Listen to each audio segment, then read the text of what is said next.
ओम श्री गुरुभ्यो नमः। सादर वंदन। प्रिय श्रोताओं, आज का हमारा विषय है आध्यात्मिक जीवन का महत्व और उसकी यात्रा। ब्रह्मालय की इस आध्यात्मिक यात्रा में आप सभी आत्मीय जनों का मैं हृदय से स्वागत करता हूं। आपका यहाँ उपस्थित होना मात्र संयोग नहीं, यह एक आत्मिक बुलावा है उस परम पुकार का जो हमें भीतर से छूता है और जीवन के गहरे अर्थ की ओर ले चलता है। आज जब संसार की चकाचौंध में मनुष्य स्वयं को भूलता जा रहा है, तब इस विषय की प्रासंगिकता और भी अधिक बढ़ जाती है। आध्यात्मिक जीवन का महत्व और उसकी यात्रा, यह केवल एक विचार नहीं, बल्कि वह दीपक है जो अंधकार में रास्ता दिखाता है। मैं ब्रह्मालय परिवार की ओर से और अपनी आत्मा की गहराइयों से आप सभी का आभार प्रकट करता हूं कि आपने इस अमूल्य चर्चा का हिस्सा बनने का निर्णय लिया। आइए कृतज्ञता, श्रद्धा और समर्पण के साथ हम इस विषय में प्रवेश करें, जहां से शुरू होती है हमारी भीतर की यात्रा और सामने खुलता है जीवन का सच्चा उद्देश्य। देखिए, आज के इस युग में जहां हर व्यक्ति दौड़ भाग में व्यस्त है, अपने अपने स्वार्थ, भौतिक सुख, पैसा और प्रतिष्ठा के पीछे भाग रहा है, वहीं अंतर्मन में एक शांति की गहरी प्यास भी सबको सताती है। यह प्यास सिर्फ आत्मज्ञान और शांति से ही शांत हो सकती है। हमारे भारतवर्ष में हजारों वर्षों से यही परंपरा रही है कि मनुष्य केवल जीने और सुख सुविधा जुटाने के लिए ही नहीं है, अपितु जीवन के अंतिम लक्ष्य परम सत्य की प्राप्ति के लिए है। आप सभी ध्यान से सुनिए। हो सकता है आज की बातें आपके जीवन की दिशा बदल दें, नई प्रेरणा दें और आपके भीतर अमृत की धारा बहा दें। आज हम विषय को चरणबद्ध रूप में समझेंगे। अध्यात्म क्या है? जीवन का उद्देश्य क्या है? आत्मा का स्वरूप एवं माया का प्रभाव, साधना के प्रकार, ध्यान व भक्ति, गुरु शिष्य परंपरा, आत्मानुभूति, जीवन में चुनौतियां, प्रेरक कहानियां और अंत में सार निष्कर्ष। इस पूरी यात्रा में सबसे पहले हम समझें कि आध्यात्म क्या है। आइए इस गूढ़ शब्द का अर्थ पहले स्पष्ट करें। साधकों, अक्सर लोग अध्यात्म और धर्म को एक ही समझते हैं, किंतु उनमें अंतर है। अध्यात्म यह शब्द बना है अधि धन आत्मा, अर्थात आत्मा के ऊपर, आत्मा के संदर्भ में, यानी जो भी कार्य, विचार, साधना हमें अपने स्व के निकट ले जाए, वही अध्यात्म है। शास्त्रों में कहा गया है, आत्मानं विद्धि, अपने आत्म स्वरूप को जानो। धर्म बाहरी अनुष्ठान हो सकते हैं, पूजा पाठ, व्रत आदि, परंतु अध्यात्म यह भीतरी यात्रा है, अपनी आत्मा से साक्षात्कार करना। हम में से हर व्यक्ति के भीतर कभी न कभी यह प्रश्न जागता है, मैं कौन हूं? क्या मैं केवल शरीर हूं? क्या मैं केवल मन या बुद्धि हूं? फिर भय किसे लगता है? दुख किसे होता है? अंतिम शांति कहां से मिलेगी? यही प्रश्न मनुष्य को अध्यात्म की ओर धकेलते हैं। महाभारत के यक्ष युद्ध के प्रश्नों में भी यही गूढ़ चिंतन मिलता है। हम में से कई लोग सुबह नहाकर मंदिर जाते हैं, पूजा करते हैं, प्रसाद चढ़ाते हैं, पर क्या इसका मतलब ये है कि हम आध्यात्मिक हो गए? नहीं। अध्यात्म है हर परिस्थिति में संयम बनाए रखना, भीतर का सच पहचानना, अपने व्यवहार, विचार, शब्द और कर्तव्य में नैतिकता और समत्व लाना। समत्वम योग उच्यते, यानी सुख दुख में, सफलता असफलता में, लाभ हानि में अपने भीतर संभाव बना लेना, यही सच्चा आध्यात्म है। अब हम इस चर्चा को आगे लेकर चलते हैं कि मनुष्य का जन्म केवल खाने पीने, सुख सुविधा भोगने के लिए नहीं है, बल्कि इससे कहीं बड़ा उद्देश्य छुपा है। वह है अपने भीतर छिपी दिव्यता को पहचानना, अपना संपूर्ण विकास करना और परमात्मा से एकाकार होना। हजारों वर्षों के भारत के चिंतन ने जीवन के 4 पुरुषार्थ बताए: धर्म, अर्थ, काम और मोक्ष। धर्म कर्तव्य और नैतिकता, अर्थ सुसंगठित जीवनोपार्जन, काम इंद्रिय सुखों का संयमित भोग और फिर अंतिम लक्ष्य मोक्ष, यानी आत्मा की मुक्ति, परम सुख, दुख का समूल विनाश। गीता कहते हैं, दुखेष्वनुद्विग्न मनाः सुखेषु विगत स्पृह। सच्चे आध्यात्मिक व्यक्ति का मन न दुख में हिलता है, न सुख में लोलुप होता है। आज जरूरत है हम भौतिक प्रगति के साथ साथ अपनी आत्मिक प्रगति को सर्वाधिक महत्व दें। जो व्यक्ति केवल बाह्य सुख सुविधाओं के पीछे भागता है, वह अंत में न तो सच्चा सुख न ही शांति पाता है। एक छोटी सी कथा सुनी। एक बार एक राजा ने घोषणा की, मेरे राज्य में जो सबसे अमूल्य वस्तु लाएगा उसे मैं आधा राज्य दूंगा। लोग मोती, माणिक्य, सोना, रत्न सब लाए, लेकिन एक संत ने एक कटोरी में पानी भर कर दिया। राजा ने पूछा, यह क्या है? संत बोले, राजा, यह चेतना का जल है, जीवन का वास्तविक अमृत। वस्तुतः संपत्ति, शोहरत, सौंदर्य सब क्षणिक हैं, बच जाएगी केवल अंतरात्मा की प्यास। और यही प्यास हमें उस परम तत्व परमात्मा आत्मा की यात्रा पर भेजती है। आइए अब समझते हैं, मनुष्य का जन्म केवल खाने पीने, सुख सुविधा भोगने के लिए नहीं है, बल्कि इससे कहीं बड़ा उद्देश्य छुपा है। वह है अपने भीतर छिपी दिव्यता को पहचानना, अपना संपूर्ण विकास करना और परमात्मा से एकाकार होना।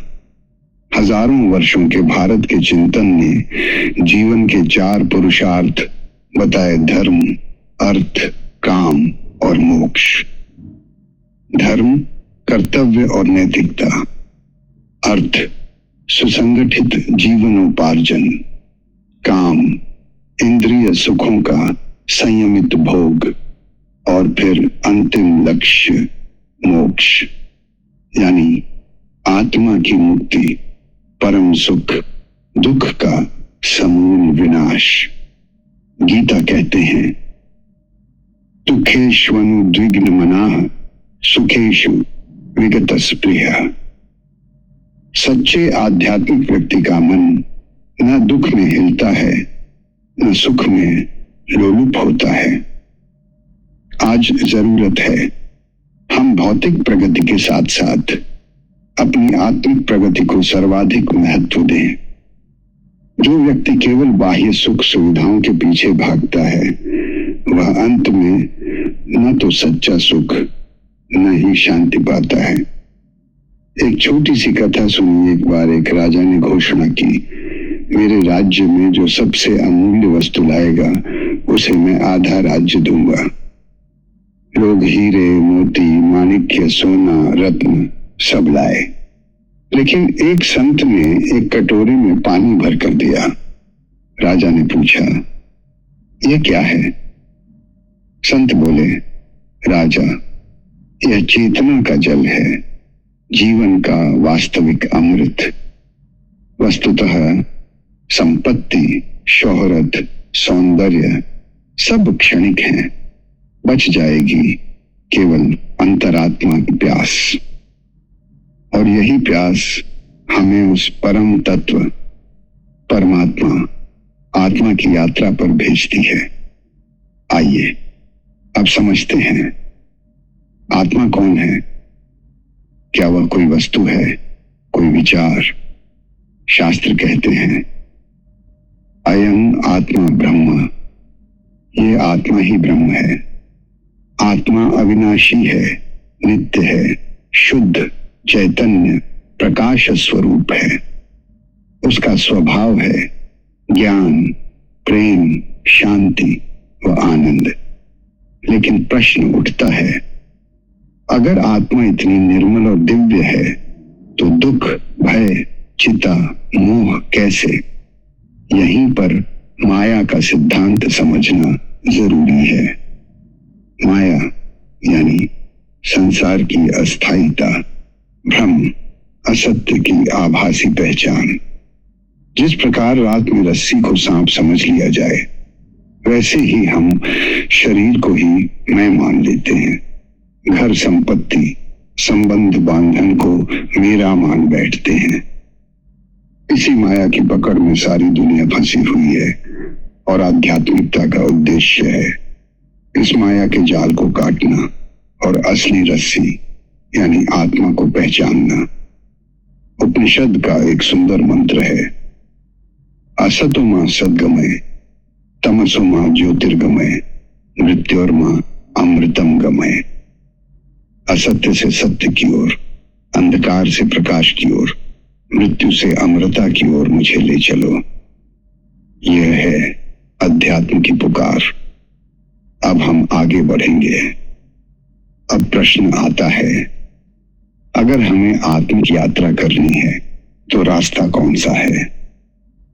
भगवद गीता और उपनिषद 4 प्रमुख योगों की चर्चा करते हैं। एक ज्ञान योग, चिंतन, मनन, विवेक का मार्ग, शास्त्र अध्ययन, गुरु के उपदेश।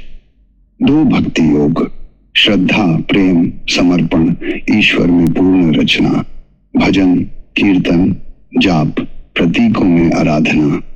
3 कर्म योग, निष्काम भाव से कर्तव्य पालन, कर्म करो, फल की चिंता मत करो। 4 राजयोग, मन की स्थिरता, ध्यान, साधना, आत्मनियंत्रण। अष्टांग योग, यम, नियम, आसन, प्राणायाम, प्रत्याहार, धारणा, ध्यान, समाधि। हर साधक अपनी प्रकृति के अनुसार कोई भी मार्ग चुन सकता है।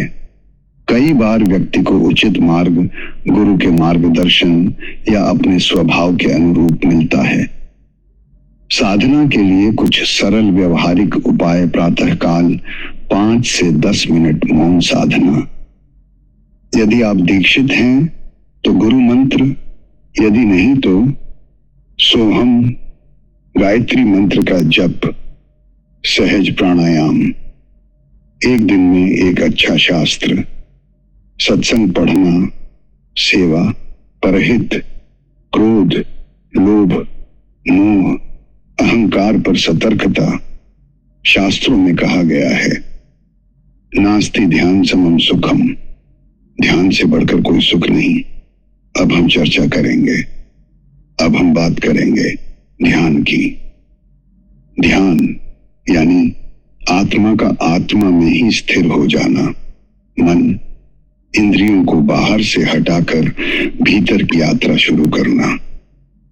शास्त्रों में ध्यान के कई प्रकार बताए गए हैं। मंत्र ध्यान, किसी मंत्र का मानसिक जप करते जाना। विपश्यना ध्यान, अपने शरीर, सांस, भावनाओं का साक्षी होकर निरीक्षण करना। सूक्ष्म ध्यान, मैं कौन हूं का मनन, विचार। चित्त एकाग्रता, मन को एक स्थान, एक रूप या एक ज्योति में स्थिर करना। ध्यान कोई विशेष परिस्थिति या अवस्था के लिए आरक्षित नहीं, यह जीवन जीने की एक सहज विधि है। प्रस्य जब हम रसोई में खाना बनाते हैं, बागवानी करते हैं, संगीत या चित्रकारी करते हैं, तब भी पूर्ण एकाग्र रहते हैं। यही ध्यान की पहली सीढ़ी है। महात्मा बुद्ध ने कहा, ध्यान का द्वार खुलते ही जीवन में प्रकाश का पदार्पण होता है। पहले पहल जब ध्यान करते हैं तो हजारों विचार, भूत भाव, भविष्य की चिंता आती है। यह स्वाभाविक है। शांत बैठ जाइए, गहरी श्वास लें और अपने भीतर होने दीजिए। मन को जबरन न दबाएं, केवल साक्षी भाव से देखते रहें। जैसे सिनेमा में चित्र चल रहे हैं वैसे ही। ध्यान का अभ्यास आपको रोज सुबह 5 से 15 मिनट करना चाहिए। धीरे धीरे एक दिन ऐसा आएगा जब मन शांत होने लगेगा। शांति, प्रेम और सुंदरता फूटने लगेगी। अब बात करेंगे भक्ति की। भक्ति ईश्वर का वह प्रेम है जिसमें कोई सवाल नहीं। भक्ति बिना शर्त समर्पण है।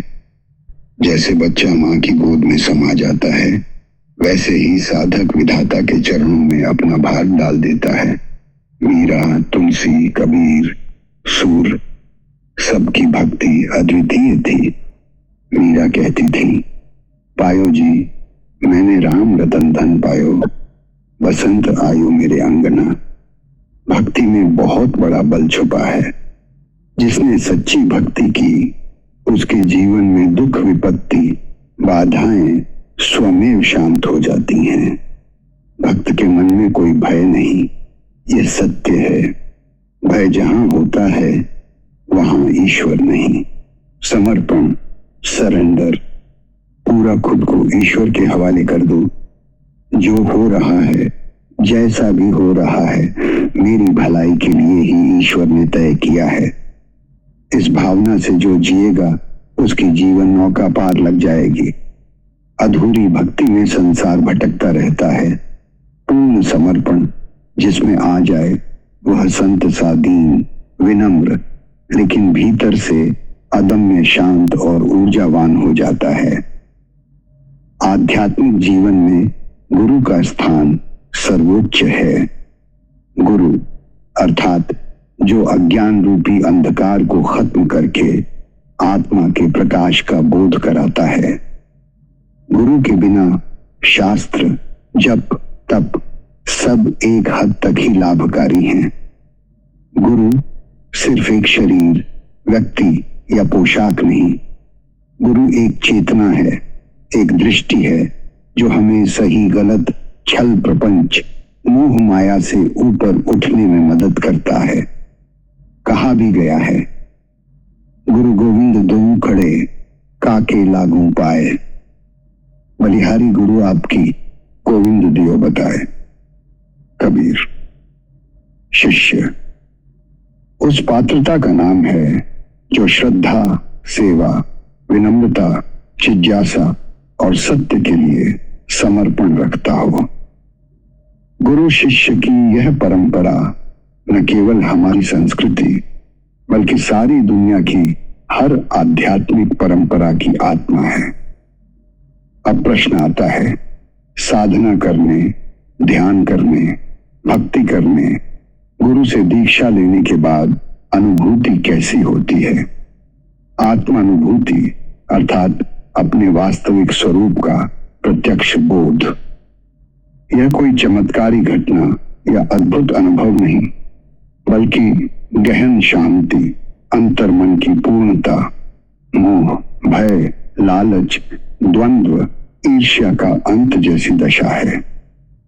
जो साधक संतुलित, शांत, स्वप्रकाशित हो जाता है, उसके बोल में मिठास, उसकी दृष्टि में करुणा, उसके कर्म में ईमानदारी और उसकी उपस्थिति मात्र से वातावरण सकारात्मक हो जाता है। अहंकार मिट जाता है, मैं, मेरा का भेद मिट जाता है। इसी को कबीर ने कहा, जब मैं था तब हरि नहीं, अब हरि है मैं नहीं। सब अंधियारा मिट गया, दीपक देखा माहिन। अब समझते हैं आध्यात्मिक प्रगति का अर्थ क्या। ऐसा नहीं कि आप बाहरी दिखावे, पोशाक या आडंबर से पता कर सकते हैं कि कोई साधक कितना आगे बढ़ गया। यह सब केवल मन, आत्मा और चरित्र से पता चलता है। इसके कुछ प्रमुख लक्षण: मन निरंतर शांत और प्रसन्न रहने लगता है। स्थित प्रज्ञता, सुख दुख, लाभ हानि, मान अपमान में समस्थिति, सब में परमात्मा का दर्शन। जाति धर्म भेद मन से मिट जाते हैं। करुणा, दया, प्रेम, क्षमा जैसे गुणों की उन्नति। जीवन में संतुलन, मांग कम, निर्भीकता। सच्चा साधक वह है जिसकी उपस्थिति ही वातावरण को दिव्य बना देती है। साधना के मार्ग में कठिनाइयां तो होंगी ही। कभी कभी समाज, परिवार, मित्र समझ नहीं पाते। आंतरिक वासनाएं, आलस्य, संदेह, अहम, क्रोध, संकल्पों में कमजोरी आ सकती है। यही असली परीक्षा के पल हैं। इनसे घबराना नहीं, अपने संकल्प अनुशासन पर टिके रहना। गुरु, शास्त्र, सत्संग की सहायता लेना और सर्वाधिक अपने भीतर जोश और भरोसा रखिए। जो साधक कठिन समय में भी डिगता नहीं, वही सच्चे मार्ग पर होता है। श्री रामकृष्ण परमहंस की कहानी। श्री रामकृष्ण जब प्रथम बार साधना कर रहे थे, उनके मन में परम मां के दर्शन की तीव्र उत्कंठा थी। दिन रात भजन, ध्यान, सेवा, सभी उपाय किए, परंतु अनुभव नहीं हुआ।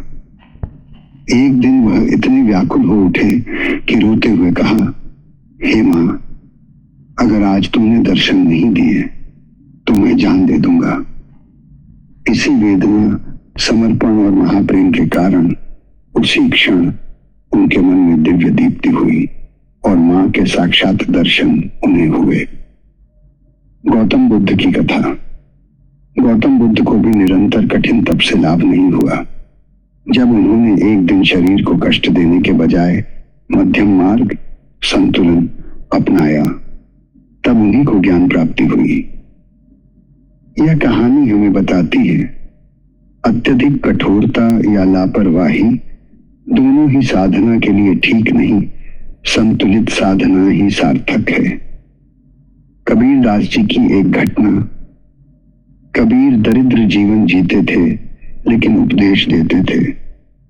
साईं इतना दीजिए, जा में कुटुंब समाए, मैं भी भूखा न रहूं, साधु न भूखा जाए। उनकी सरलता, संतोष, करुणा समाज को आज भी शिक्षा देती है। मीरा की सच्ची भक्ति। मीरा ने समाज, परिवार, राजसी सुख सुविधा सब त्याग दिए, केवल कृष्ण भक्ति के लिए। विरोध, अपमान, विष प्याला, सर्प, सब कुछ सहा, लेकिन उनकी भक्ति कभी कम नहीं हुई। यह उदाहरण बताता है, विश्वास और प्रेम में शक्ति अनंत है। प्रिय श्रोताओं, आध्यात्मिक जीवन कोई बाहरी प्रदर्शन नहीं, यह उद्देश्य है अपने भीतर के परमात्मा को पहचानना, सच्चा प्रेम, सत्य, शांति का अनुभव करना और अपने आसपास भी उससे आलोकित करना। जो व्यक्ति सच्चे मन, श्रद्धा, समर्पण, ध्यान, सेवा और भक्ति मार्ग पर चलता है, वह जीवन में किसी भी स्थिति में न डगमगाता है, न अपना मन खोता है। आपके लिए शुभकामनाएं। आप सभी इसी मार्ग पर आगे बढ़े, अपने जीवन को सार्थक, प्रसन्न, ऊर्जावान बनाएं।